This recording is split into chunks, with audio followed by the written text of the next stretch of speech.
It's the end of September and the summer has virtually finished and we are at the start of the autumn. And here is a very sick looking tree. This tree, as with many of my other trees, are customers' trees. And looking at it, you can clearly see that it's not in very good condition. It was brought to me about 18 months ago by a good customer of mine. And as you can see, it's almost completely dried out. But it's not as bad as it would first appear, because on one side, there's still quite a lot of growth. Let me explain to you why this has happened.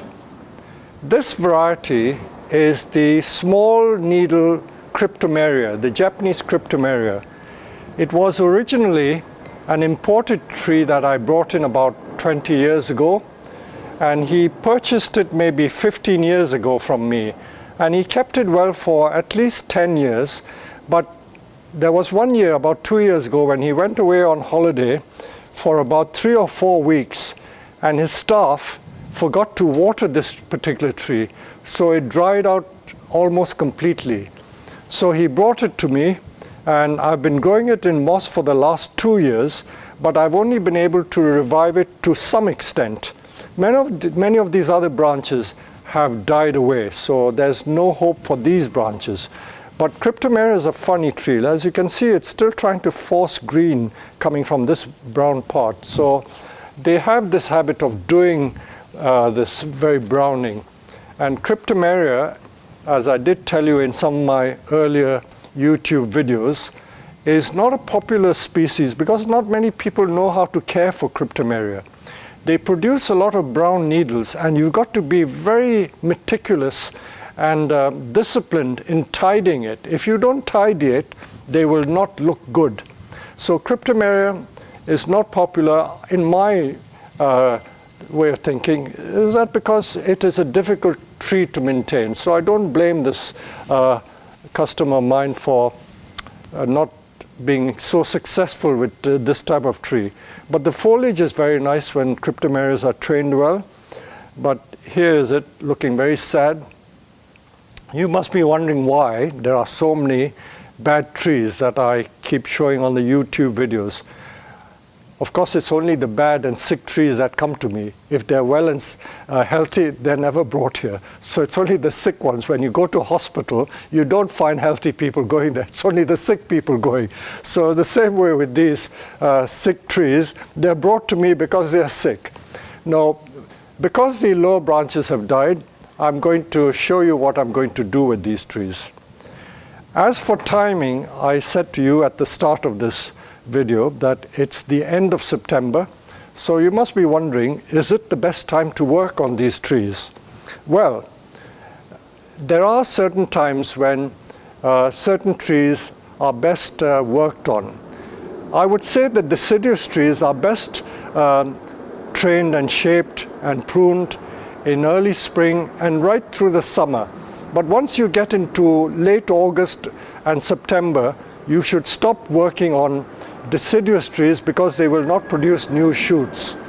Evergreen trees are slightly different. Cryptomerias, pines, and junipers continue to grow to some extent, so you can work on the evergreens, I would say, almost right through the year, except in the coldest months, maybe in mid-December to about end of January. I may not work on the evergreens. But if you have a protected environment such as this in a greenhouse, you can certainly work on the evergreens quite safely. So in case you're wondering why I'm working on these trees, this is quite a good time to do that. So let's look at this tree. This side is almost completely bare, maybe because he's never bothered to turn the tree, but the other side is quite green. So I never say that a tree has no hope. So the dead branches will probably end up as quite interesting gins.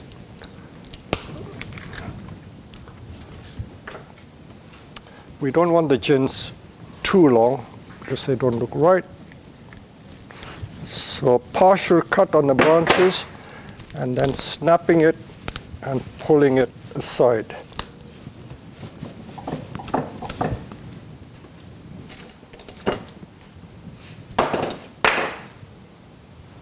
Sometimes gins, if they're too low, they may not always look right, but let's keep it, because if you keep it, you still have the option of doing it.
I can always shorten the gins later on.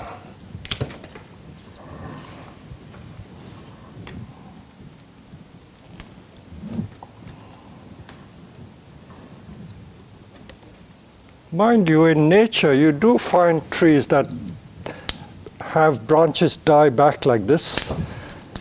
Many of the pines and bristlecone pines have this habit. So we're trying to recreate what does happen in nature quite frequently. So bear that in mind. This is clearly a live branch. It can come back. The ones which are obviously dead are the ones that I'm removing. See, that is well alive. So I'll be careful how I remove that. That is also alive there. There's a lot of live growth. But whether it will bud back here is another matter. Let's see how we go. But from this side, the tree looks quite presentable.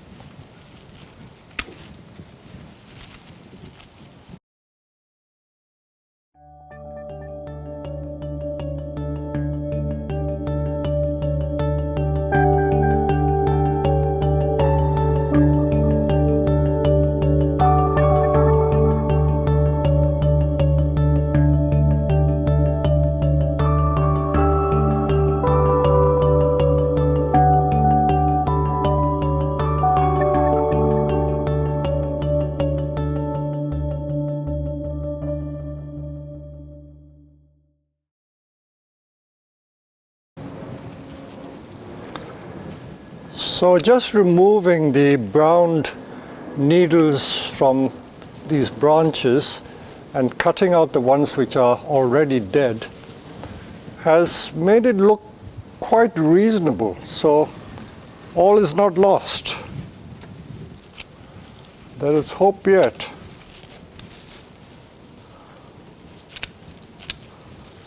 But as to whether they will bud back from the old wood, Cryptomeria doesn't bud back that easily, but I shall try. So we'll continue to remove these dead branches or the dead foliage.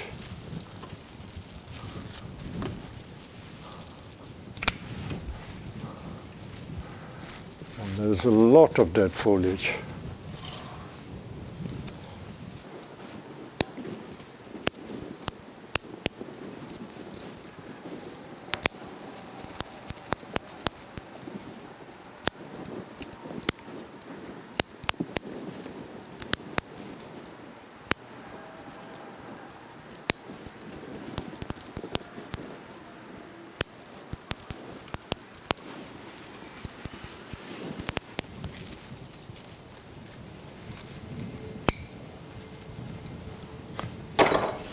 So what I've done so far is just tidy up the tree, and you can see the amount of debris that I've got out both on the floor and here.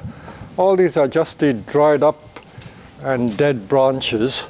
So just removing that makes this tree almost salvageable. So it can be salvaged and we can make something of it. And the bark, although covered in moss, is quite interesting. It's got a beautiful base.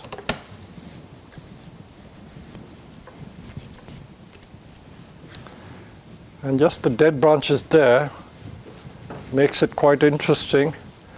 And my vision for this tree is just to take the branches, because we've lost the low branches. If I make the branches hang down this way, these lower branches that have been lost won't matter that much. So I'll bring some really thick wire and wire it down to give you some impression as to what it would look like. So I'm going to use 6mm wire. It's quite thick wire.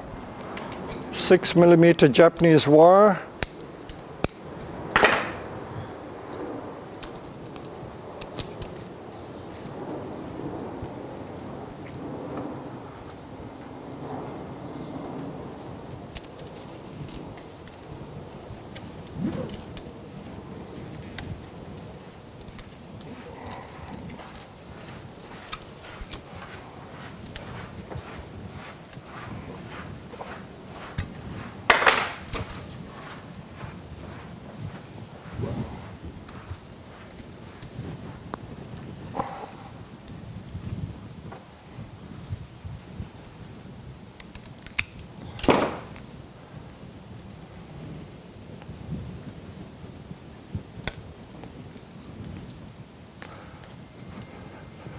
This is not meant to be final wiring, it's just training wire so that maybe in the next 2 years these branches will set in position.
So although I haven't mentioned it, you notice that we always use one piece of wire to wire the two branches. Goes without saying.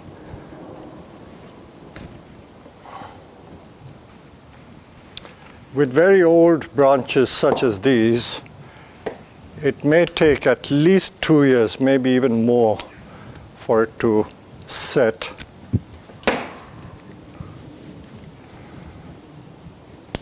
So we're bringing the branches down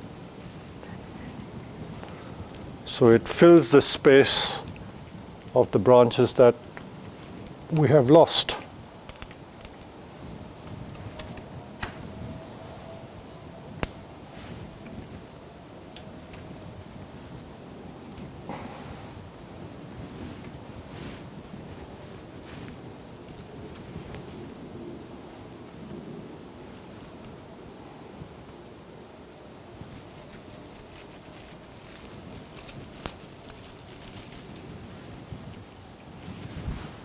Change the gauge of wire for the next lot. Now for this branch, I'll wire these two branches.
almost finished